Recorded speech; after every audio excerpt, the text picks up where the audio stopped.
Hej, ty seš už vola.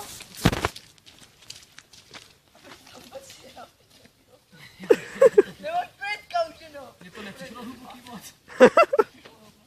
Ne, tak od pohledu to bylo celkem dobrý. Počkej, já tam jdu za tebou.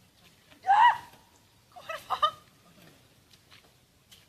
Hej, to jak teď písek, vole, kde to taky ty blato. Ještě, že mám Mike, tak tohle dělám. Ty vole, ještě já to ty nalez na to.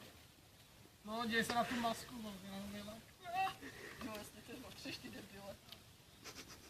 Táž, buď to číslo. Pičo! Hele, táž, křidlica, tyhle. Jo, já mám surf. Mám to tam hodit, nebo to tam hodíš ty? Já klidně nebu na hryznu, ty seš lehčí, tak si ani sedne. Počkej, to mám jako tahat. Píča, ne? Co jsi teď tam dělal? Kolik jo? Já jsem celotný si, já ne? Hej, seš piča!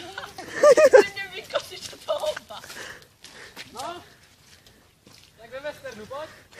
Ty tam pak na to musíš sednout a budeš řídit, já budu jezdit.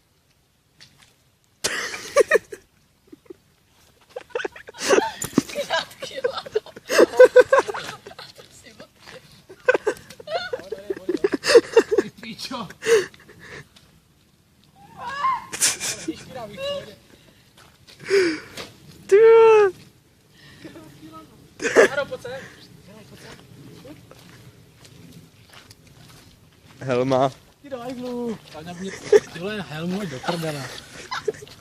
Já na to nechci hrát. Vydá výbava světla. Tady pojede traktor, tak půjdeme.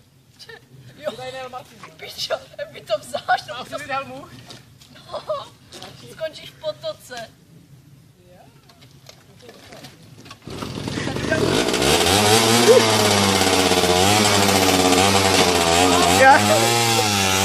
Já se bojím. Jo! A teď tam bude druhá. Pičo, ale jsem na půl. Pojď semka.